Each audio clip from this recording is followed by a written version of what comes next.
그러므로 형제들아, 주께서 강림하시기까지 길이 참으라. 보라, 농부가 땅에서 나는 귀한 열매를 바라고 길이 참아 이른 비와 늦은 비를 기다리나니, 너희도 길이 참고 마음을 굳건하게 하라. 주의 강림이 가까우시니라. 형제들아, 서로 원망하지 말라. 그리하여야 심판을 면하리라. 보라, 심판주가 문 밖에 서 계시니라. 형제들아, 주의 이름으로 말한 선지자들을 고난과 오래 참음의 본으로 삼으라. 보라, 인내하는 자를 우리가 복되다 하나니, 너희가 욥의 인내를 들었고 주께서 주신 결말을 보았거니와 주는 가장 자비하시고 긍휼히 여기시는 이시니라. 아멘. 어제 광고 말씀드린 것처럼 오늘 친교부에서 간식을 준비했습니다. 끝나고 가실 때 하나씩 그렇게 받아가시면 되겠습니다. 이른 새벽부터 간식을 준비하시기 위해서 수고하신 모든 분들께 감사의 말씀을 드립니다. 오늘 마지막 날인데요. 오늘 특별히 성령의 열매 가운데서 네 번째인 오래 참는 것, 인내에 대한 말씀입니다. 여러분, 인내라고 하면 뭐가 제일 먼저 떠오르십니까? 우리는 아마도 인내라고 하면은 뭔가 정신적으로 강인한 모습을 떠올리실 겁니다. 저 사람은 참 인내하는 사람이야, 잘 참는 사람이야 할 때 생각되는 그런 이미지가 있지 않습니까? 그런 모습이죠. 개인적이고 내면적인 어떤 성향이나 특징을 생각할 것입니다. 그래서 어떤 상황에서도 분노하거나 혹은 흥분하지 않는 그런 인격적인 자기 수양과 같은 것이 인내가 아닌가, 이런 생각을 우리가 일반적으로 갖습니다. 하지만 성경에서 말하는 이 오래 참는 것, 인내라고 하는 것은 그런 것과는 조금 차원이 다릅니다. 성경에서 말하는 인내라고 하는 것은요, 그저 참는 것이 아니라 뭔가를 기대하고 뭔가를 바라보는 그런 미래적이고 적극적인 의미를 담고 있다라는 것입니다. 다시 말해서 소망이라는 것이 없다면 인내라는 것은 아무 의미가 없다. 그것이 바로 성경이 우리에게 인내에 대하여 가르치는 말씀이다라는 것입니다. 오늘 본문 말씀에서도 이것을 어떻게 강조하는지 한번 보십시오. 7절을 보시면은 여기 오늘 본문에 길이 참으라, 인내하라 이런 말씀들이 다 등장하는데 7절에 보면은 그저 길이 참으라라고 말씀하고 있지 않았죠. 그 앞에 뭐가 있어요? 주께서 강림하시기까지 길이 참으라라는 것입니다. 8절도 마찬가지예요. 너희도 길이 참고 마음을 굳건하게 하라 이렇게 하는데요. 왜요? 주의 강림이 가까우시기 때문이다라는 겁니다. 여러분 9절 하반절도 보십시오. 보라, 심판주가 문 밖에 서 계시니라. 그렇죠? 11절에도 주께서 주신 결말을 보았다라고 말씀하고 있습니다. 그러니까 성경에서 말하고 있는 인내라고 하는 것은요, 무슨 어떤 우리 내면의 어떤 인격 수양 같은 것이 아니라 주님을 기다린다, 그 주님께서 주시는 결말을 기다린다라고 하는 긍정적이고 적극적인 의미를 내포하고 있다라는 말씀입니다. 우리가 인내를 생각할 때 이 점을 절대로 놓쳐서는 안 됩니다. 제가 이 말씀을 드리는 이유가 있습니다. 사실 오늘날 우리들은 인내라고 하는 것을 별로 가치 있게 여기지 않기 때문에 그렇습니다. 나약한 사람들, 결과 없는 사람들의 변명 정도로 우리는 생각을 하죠. 뭔가 무기력하고 그리고 소극적인 모습을 떠올리는 것입니다. 하지만 성경에서 이 오래 참는 것, 인내라고 하는 것은 전혀 그런 의미가 아니라는 것입니다. 소극적인 것이 아니라 적극적인 것입니다. 그리고 체념적인 자세가 아니라 투쟁적인 자세를 말하는 것입니다. 여러분이 성경에서 말하는 인내라는 것이 무엇인지를 보고 싶으면 대표적으로 욥기 말씀이나 시편 말씀을 보시면 알 수가 있습니다. 여기는 두 가지 특징이 있습니다. 하나는 신앙이 작동하지 않는 것 같은 현실을 그들이 만나고 있다는 사실입니다. 불의한 현실, 부조리한 현실 속에서 하나님이 보이지 않고 하나님이 외면하시는 것만 같고 하나님이 내 탄식에 귀를 기울이지 않는 것만 같은 그런 현실을 만나고 있다 하는 것입니다. 그런데 동시에 어떤 모습이 있습니까? 정말 그런 하나님이시다라고 하면은 그냥 체념해 버리거나 좌절해 버리거나 신앙을 버려야 논리적으로 맞겠죠. 근데 욥이나 시편의 기자들은 이런 상황에서 뭘 하고 있느냐 하면은 하나님께 더 적극적으로 나가고 있다라는 사실입니다. 안 듣고 계시는 것 같으니까 침묵해 버리는 것이 아니라 주님 어느 때까지입니까? 주여 나의 부르짖음에 응답하여 주옵소서. 그렇게 간구하는 거예요. 오히려 데시벨을 더 높이고 있는 것입니다. 이해하시겠습니까? 바로 이런 부분이 우리가 인내라는 것을 생각할 때에 항상 주의 깊게 봐야 될 부분입니다. 다시 말해서 성경에서 말하는 인내라고 하는 것은 소극적인 신앙의 자세가 아니라 도리어 적극적인 신앙의 자세이고 하나님께 소망을 가지고 나아가는 긍정적인 자세다라는 것입니다. 자, 그렇다면 자연스럽게 이런 질문이 따라올 겁니다. 그렇다면 왜 하나님께서는 우리에게 우리가 신앙생활하는 가운데서 인내라는 것을 요구하실까라는 것입니다. 그리고 왜 즉각적으로 응답해 주시거나 결과를 주시지 않고 왜 우리의 소원대로 해 주시지 않을까라는 생각을 우리는 자연스럽게 갖게 됩니다. 여기에는 크게 두 가지 이유가 있습니다. 하나는 하나님께 이 일을 통해서 우리의 내면, 우리의 인격을 만들어가고 계시기 때문입니다. 우리가 지난 수요일에 성령의 열매 중에서 기쁨이라는 것, 즐거움이라는 것에 대해서 말씀을 나눴던 것을 여러분 기억하실 텐데요. 그때 로마서 5장 말씀에서 이런 말씀이 있지 않았습니까? 우리가 환난 중에도 즐거워할 수 있는 것이 환난은 인내를 만들고 인내는 연단을 만들기 때문이다라고 말씀을 확인했습니다. 여기서 연단이라고 되어 있는 단어가 다른 번역에는 인격이라고 번역이 되어 있습니다. 그러니까 인내의 시간이라는 것이 다만 마치 멈춰버린 그런 시간이 아니라 우리 안에서 주님 닮은 인격을 만들어내는 하나님께서 우리 가운데 일하시는 시간이다라는 것입니다. 그저 지나가는 시간이 아니다라는 것이죠. 또 다른 하나의 이유가 있는데요. 이번에는 인내라고 하는 것이 방금 말씀드린 것처럼 우리 내면 가운데서만 일하고 있는 것이 아니라 이것이 우리 주변에 그 누군가에게 영향을 끼치고 있기 때문이다라는 것입니다. 좀 더 확장된 의미죠. 이것을 생각해 보라는 것입니다.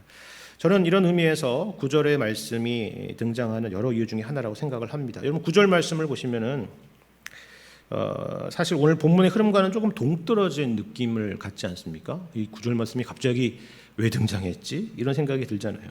왜냐하면 모든 말씀, 오늘 본문의 말씀들은 다 참으라, 인내하라 라는 그런 맥락이지 않습니까? 그런데 9절에서 뭐라고 하냐면 갑자기 형제들아 서로 원망하지 마라 이렇게 말씀하고 있어요. 그렇죠. 이 말씀이 무슨 의미일까요? 이것은 우리가 인내하느냐 아니면 그렇지 않느냐라고 하는 것이 단지 한 개인적인 성품의 문제가 아니라 우리 주변의 그 누군가에게 그것이 영향을 미칠 수밖에 없다라는 의미를 내포하고 있는 것입니다. 일단 인내라고 하는 것이 전제하고 있는 환경은 당연히 힘들고 고통스러운 상황이겠죠. 그렇죠. 그러니까 환난은 인내를 이런 표현이 등장하는 것입니다. 편하고 안락한 아무 문제 없는 상황에서 인내하라라는 말은 성립되기가 어려울 것입니다. 그렇다면 우리가 그런 상황에서 인내하지 않는다라고 하면은 자연스럽게 어떤 결과로 이어질 수밖에 없다라는 것입니까? 여기 9절 말씀을 보니까 우리가 신앙 가운데서 인내라고 하는 것으로 그 문을 닫고 있지 않으면 어떻게 돼요? 그것은 어느새 서로 원망하고 불평하는 것으로 이어질 수밖에 없다라는 것입니다. 근데 여기서 개인적으로 불평하는 게 아니라 어떻게 해요? 서로라는 표현을 주목해 보시기 바랍니다. 누군가에게 영향을 미치고 있다는 거예요. 그렇죠? 이게 다 너 때문이야? 이게 다 그 사람 때문이야? 이게 다 그런 환경 때문이야? 그런 말밖에 우리가 할 수가 없다는 거예요. 뭘 하지 않으면요? 인내하지 않으면. 물론 그럴 수 있습니다. 어떤 의미에서는 다 틀린 말은 아닐 거예요. 합리적인 이유일 것입니다. 그런데 본문에서 이 말씀을 우리에게 하는 이유는요. 우리가 그 상황에서 서로 원망할 것이 아니라 서로 탓을 할 것이 아니라 만일에 그 상황에서 우리가 인내한다라고 하면은 다른 결과가 있지 않겠느냐라는 거예요. 보다 긍정적이고 복된 결과가 우리의 인내를 통해서 나타나지 않겠느냐라고 권면하는 것입니다. 예를 들어서 여러분 여기 7절의 비유를 생각해 보십시오. 농부의 비유를 들고 있습니다. 그렇죠? 농부가 열매를 바라듯이 너희도 참으라는 것입니다. 농부에게 있어서 가장 행복한 시간은 우리의 계절로 하자면 가을이겠죠. 수확의 계절이기 때문입니다. 오랜 시간 동안 그 변화무쌍한 날씨들을 다 견뎌내면서 매일매일 밭에 나가서 고된 노동을 하면서 오직 이날만을 기다렸겠죠. 그렇죠? 그리고 그 인고의 시간 끝에 얻게 되는 그 열매를 마침내 보게 된다면 얼마나 기쁜 일이겠습니까? 그런데 그 기쁨이라고 하는 것이 다만 그 농부만의 기쁨일까요? 그 열매의 수확을 오로지 농부만 누리고 있습니까? 그렇지 않겠죠. 먼저는 가족들이 함께 누릴 것입니다. 그렇죠? 그리고 더 나아가서는 이 열매들을 시장에 내놓아서 팔게 됐을 때 모두가 그 기쁨들을 누릴 수가 있겠죠. 그 수고의 열매를 한 사람이 아니라 모두가 누리게 되는 것입니다. 인내의 결과가 이와 같이 넓다라는 것입니다. 만일 인내하지 않고 하늘을 원망하고 땅을 탓하고 신세를 한탄했다라고 하면은, 그래서 농사를 만약에 멈춰버렸다라고 한다면은 그냥 그저 그것으로 끝나고 말았겠죠. 그렇죠? 이 부분이 참으로 중요한 것입니다. 우리는 인내하면은 한 개인의 어떤 신앙의 자세에 대해서만 제한해서 생각하는 경향이 있는데요. 이러한 권면의 말씀은 우리에게 그 이상을 좀 생각해 보라는 것입니다. 하나님께서는 우리의 그 인내로 말미암아서 누군가 얻게 될 신앙의 유익을 한번 생각해 보라고 우리를 그렇게 이끌어 가고 있는 것입니다. 그래서 오늘 본문의 말씀은요, 특별히 이에 대해서 두 사람의 예를 들고 있는데요. 한 사람은 선지자들이고요, 다른 한 사람은 욥입니다. 자, 먼저 여러분 선지자들을 한번 생각해 보세요. 여기 10절에 이렇게 말씀하고 있죠.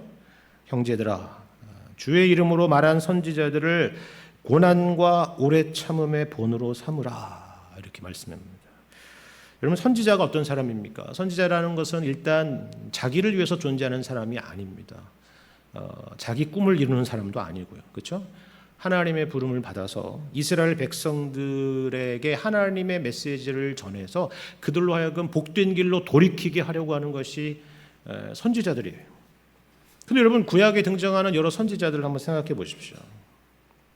선지자들은요, 항상 그들이 활동하던 그 시대에 대접받지 못했습니다. 성공한 선지자? 그런 선지자란 없었습니다. 엘리야 같은 그런 엄청난 기적도 행할 수 있는 그런 엄청난 대선지자도 갈멜산 전투의 승리 이후에 도리어 이세벨의 낯을 피해서 호렙산으로 도망하지 않았습니까? 이사야나 예레미야는 어떻습니까? 전설에 의하면 이사야는 톱으로 켜서 죽임을 당했다라고 하죠. 예레미야는 별명이 눈물의 선지자 아닙니까? 예루살렘의 멸망이 코앞인데도 아무도 그 예레미야의 말을 듣지 않았고 오히려 죽이려 했습니다. 그래서 예수님조차도 팔복의 말씀을 보면은 선지자라고 하는 이런 사람들에 대해서 그들은 영광의 상징이 아니라 핍박과 거절의 상징으로 그렇게 말씀을 하신 것입니다. 그런데 흥미로운 것은요, 그들이 영원히 잊혀진 것이 아니라 이 선지자들이 인정받게 된 것은 그 당시가 아니라 나중에 그 예언대로 이 유대인들이 바벨론의 포로로 끌려가게 되었을 때에 그들을 인정하게 되었다는 사실입니다. 이미 그것을 경고했던 수많은 선지자들은 이미 죽고 없어진 다음이라는 거예요. 그렇죠. 여러분, 이게 무슨 말씀인지 아시겠습니까? 만일에 선지자들이 참지 않았다라고 하면은, 그들이 인내하지 않았다라고 하면은 이런 일이 없었으리라라는 것이죠. 여러분, 이 11절을 보면 이번에는 욥의 예가 등장하는데요. 욥은 여러분이 잘 아실 것입니다. 우리가 욥하면은 인내의 상징을 떠올립니다. 그래서 욥기라는 말씀도 인내하는 욥 욥이라고 하는 한 개인의 신앙 성품에 대한 말씀 정도로 이해할 때가 많습니다. 근데 우리가 사실 간과해서는 안 되는 내용이 있어요. 욥기는 욥에 대한 이야기만은 아니다라는 사실입니다. 욥의 주변에 누가 있습니까? 욥을 찾아왔던 욥의 세 친구가 있었고 엘리후가 있었고 그리고 또 무엇보다도 가족들이 있었죠. 그리고 더 나아가서 그 말씀을 오늘날까지 읽고 있는 우리가 있습니다. 그렇죠? 여기 11절에 너희가 욥의 인내를 들었고 주께서 주신 결말을 보았다라고 하는데 이 결말 가운데에서 욥에게 해당되는 결말만이 있는 것이 아니라 이들도 있었다는 사실을 놓쳐서는 안 되는 것입니다. 욥의 인내로 인해서 이들이 마침내 어떤 도전을 받았을까를 한번 생각해 보시길 바랍니다. 욥의 인내로 인해서 이들이 하나님에 대한 어떤 이해의 문이 열리게 되었는지를 한번 생각해 보시길 바라요. 여기 11절에 하반절에 주는 가장 자비하시고 긍휼히 여기시는 분이다 이렇게 마무리하고 있죠. 자, 여러분 이 말씀이 과연 욥이나 선지자들에게만 해당되는 말일까요? 만일 그렇다면은 조금 논리적으로 흐름이 맞지 않아 보입니다. 왜냐하면 여기 자비와 긍휼이라고 하는 것은 우리가 알다시피 그걸 받을 만한 자격이 없는 사람에게 주어지는 것을 말하는 것인데 방금 살펴본 선지자들이나 욥은 인내의 사람들로 긍정적으로 지금 설명되고 있기 때문이에요. 그렇죠?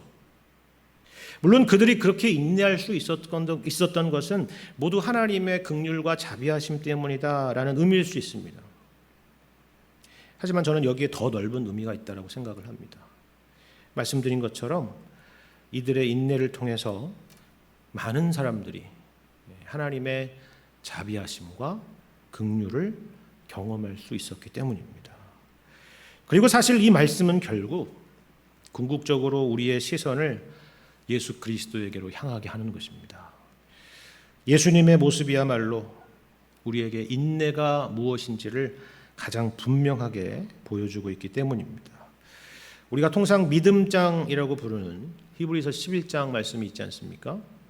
그런데 히브리서의 기자는 이 모든 믿음의 선진들 그리고 이 믿음의 증인들의 특징을 한마디로 뭐라고 정리하고 있느냐 하면은 믿음이 있다라고 할 때 그 사람은 인내가 있는 사람이다 이렇게 정리를 하는 것입니다. 그리고 그 인내의 본질을 추적하고 추적해 보자면은 우리에게 진짜 인내가 무엇인가를 보여주시는 분이 계신데 그분이 바로 예수 그리스도다라고 이렇게 소개를 하고 있습니다. 이런 말씀이에요. 히브리서 12장 1절부터 3절까지 말씀을 제가 읽어드리겠습니다. 11장 다음에 나오는 말씀입니다. 이러므로 우리에게 구름같이 둘러싼 허다한 증인들이 있으니, 그렇죠? 이 사람들이 바로 믿음의 선진들을 말하는 것이죠. 모든 무거운 것과 얽매이기 쉬운 죄를 벗어버리고 인내로써 우리 앞에 당한 경주를 하며 믿음의 주요 또 온전하게 하시는 이인 예수를 바라보자. 그는 그 앞에 있는 기쁨을 위하여 십자가를 참으사 부끄러움을 개의치 아니하시더니 하나님 보좌 우편에 앉으셨느니라. 너희가 피곤하여 낙심하지 않기 위하여 죄인들이 이같이 자기에게 거역한 일을 참으신 일을 생각하라. 이렇게 말씀하고 있습니다.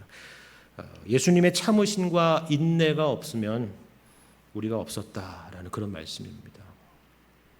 만일에 사람들의 배척에 예수님도 등을 돌리셨다면, 만일에 십자가에서 내가 만일 하나님의 아들이라면 십자가에서 내려와 보라라고 하는 그 조롱에 진짜로 예수님께서 내려오셨다라고 한다면 오늘날 우리는 없었을 것입니다.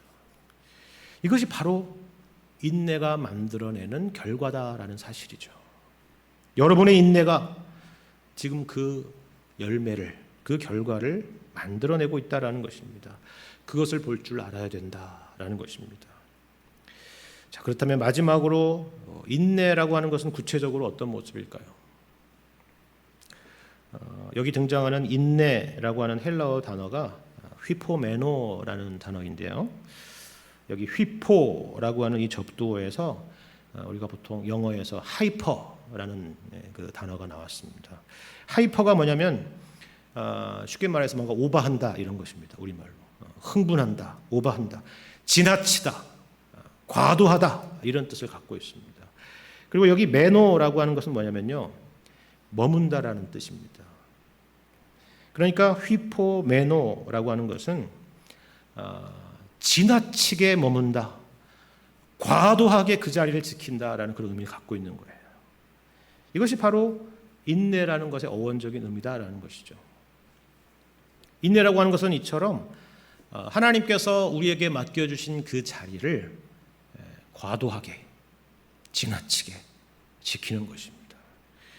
많은 분들이 예배당에 오시면 늘 같은 자리에 앉은 분들이 계시죠. 뭐 익숙하기도 하고 하니까. 그렇죠?